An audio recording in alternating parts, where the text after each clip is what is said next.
En 2013, alors âgé de 15 ans, je découvre lors d'une sortie scolaire obligatoire le film La famille Tenenbaum. Je ne le savais pas encore, mais je venais de découvrir un film Wes Andersonien. Depuis plus de 25 ans, le terme d'auteur n'est jamais mieux incarné que par Wes Anderson. Auteur pas seulement du fait que sa production soit indépendante, financièrement limitée en contraste aux blockbusters hollywoodiens, mais parce qu'il reflète son essence même en tant qu'artiste, une signature reconnaissable au simple coup d'œil. Wes Anderson fait des films d'auteur parce que c'est lui-même un auteur, et c'est ce qu'il nous communique dans tous ses films. Chaque film est une histoire, un conte que l'on chuchoterait à un enfant à travers une impression papier. Quand on lui demande ce qu'il voulait faire enfant, il répondait souvent auteur ou une autre vocation qui prendrait forme bien plus tard. Cette affection pour les mots et les histoires s'exprime à travers ses films, où des livres occupent souvent la scène et s'intensifient davantage dans des adaptations telles que Fantastic Mr. Fox, qui puise son inspiration depuis les pages d'un livre. The French Dispatch, quant à lui, se présente comme un recueil d'histoires puisé d'un univers d'encre et de papier, celui d'une rédaction d'un journal. Profondément inspiré par Godard et le cinéma français, Anderson lui aussi rythme ses films au procédé littéraire sous forme de chapitres en écrivant parfois le titre de ses films dans les éléments du décor.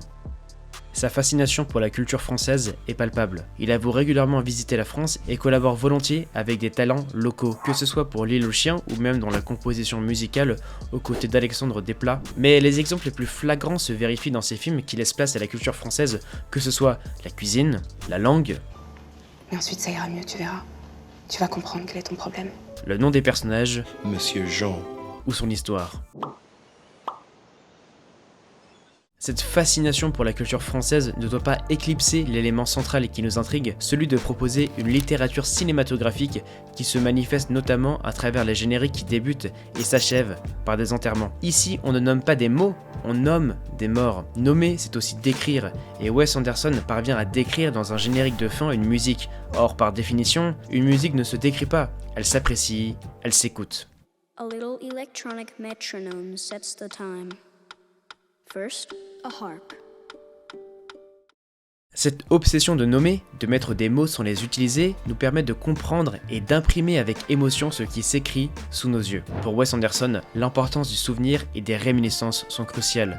C'est en mettant des mots sur des situations qu'on les rend vivantes, qu'on les rend éternelles. Si je devais résumer les films de Wes Anderson, je les qualifierais de théâtraux. Plus jeune, il écrivait des pièces de théâtre, donnant un aperçu déjà de son idiosyncrasie d'auteur qu'il va finir par incorporer dans ses films et finira carrément par transformer ses films en pièces de théâtre avec des actes et des didascalies visuelles. La notion d'auteur chez Wes Anderson s'exprime surtout dans sa proposition artistique et émotionnelle de ses personnages qui sont des paradoxes vivants, des enfants qui jouent le rôle d'adultes et des adultes qui ignorent leurs problèmes et souhaitent s'échapper de leurs conditions pour retourner en enfance. Les films de Wes Anderson concentrent tous le même thème commun, celui de l'héritage, et plus précisément celui de la famille. Les adultes des films par exemple sont souvent des personnages traumatisés essayant de vivre comme ils peuvent en fondant une nouvelle famille recomposée avec les personnages qui les entourent, tandis que les enfants sont ceux qui sont les plus intrépides dont nous suivons les aventures comme le devraient être les adultes.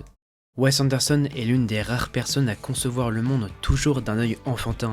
Ce n'est pas pour rien que les enfants sont ceux que l'on suit, que l'on traque, que l'on surprend. Pourtant, Wes Anderson ne propose pas des aventures épiques, mais bien des récits émotionnels, et cela s'observe par la colorimétrie et le montage. Chaque personnage de Wes Anderson est représenté par une couleur qui nous informe sur son caractère. Chas Tenenbaum, du film La famille Tenenbaum, porte un ensemble de survêtements rouges qui rappellent son caractère instable et colérique, quelqu'un d'intenable qui n'arrive pas à faire le deuil de sa compagne décédée et qui ne pardonne pas à son père de l'avoir abandonné.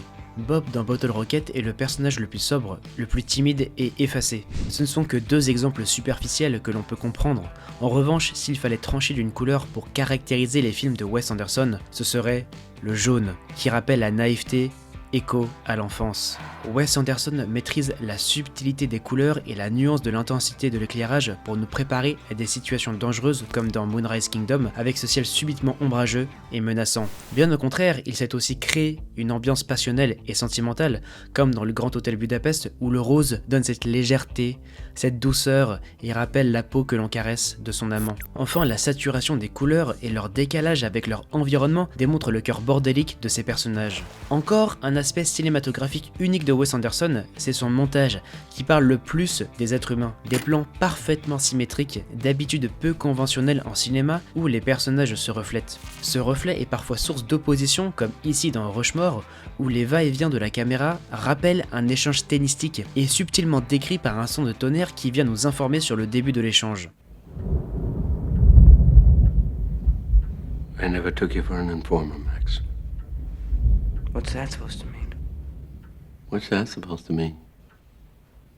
Au contraire, la symétrie peut être une source de rapprochement, comme ici dans le Grand Hôtel Budapest, où les personnages créent un lien encore plus profond en vivant les mêmes mésaventures. Personne ne le sait, mais Anderson fait de son montage une mise en abîme de sa symétrie maniaque en enchaînant des séquences ayant exactement le même nombre d'images par seconde.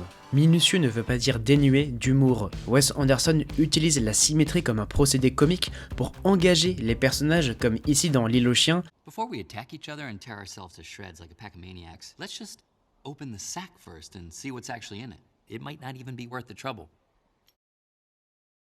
Okay, it's worth it. Ou pour changer d'ambiance en passant d'un enterrement sacré, austère et joyeux, à un enterrement triste et lugubre dans À bord du Darjeeling Limited. Le cinéma de Wes Anderson propose de raconter des histoires, mais pas n'importe quelles histoires, celles d'une dissection de l'âme humaine. Plus jeune, Wes Anderson s'imaginait devenir soit auteur comme nous l'avons vu, mais il y a un autre métier qui l'aurait intéressé, celui d'architecte.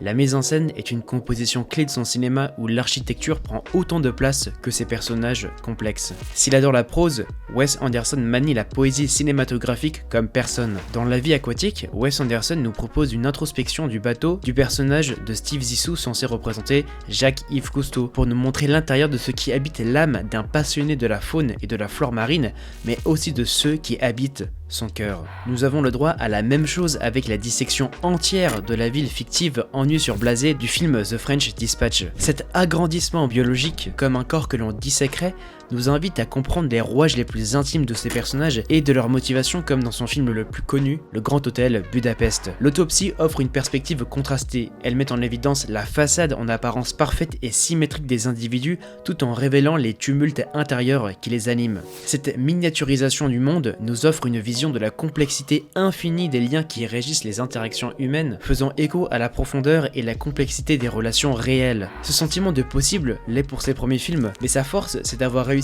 à faire de même, à rendre presque possible ses films les plus fous. Dans Le Grand Hôtel Budapest, le film nous projette dans une Europe centrale alternative des années 30 avec un pays du nom de Zubrovka. Bon, derrière le comique d'un nom qui rappelle évidemment une marque d'alcool, cela est renforcé par la sonorité slave qui va avec la mélodie de la région. On se dit presque, ce pays existe-t-il vraiment? Et c'est le cas avec l'île de Moonrise Kingdom, Ennui sur blasé ou encore Megazaki. Une féerie fascinante émane du cinéma d'Anderson, sublimée par l'utilisation de l'architecture. Cependant, cette architecture bien qu'ingénieuse et créative frôle l'absurdité et l'imaginaire. Wes Anderson arrive à créer des mondes presque crédibles, des mondes alternatifs humanisés de par ses personnages, mais irréels de par ses architectures impossibles.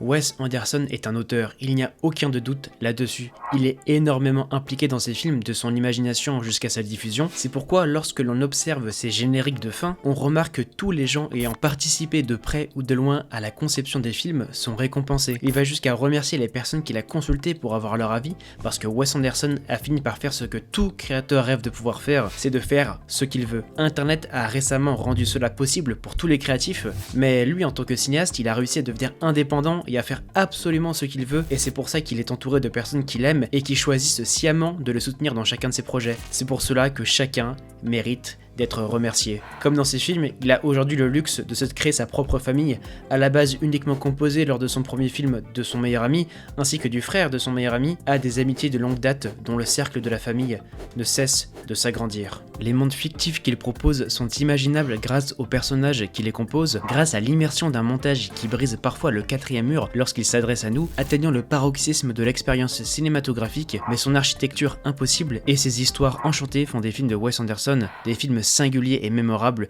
mais aussi presque tangibles. Wes Anderson dit lui-même être souvent critiqué pour faire des films qui se ressemblent trop, bien qu'il fasse tout pour éviter cela. Pourquoi devrait-il éviter de se ressembler ?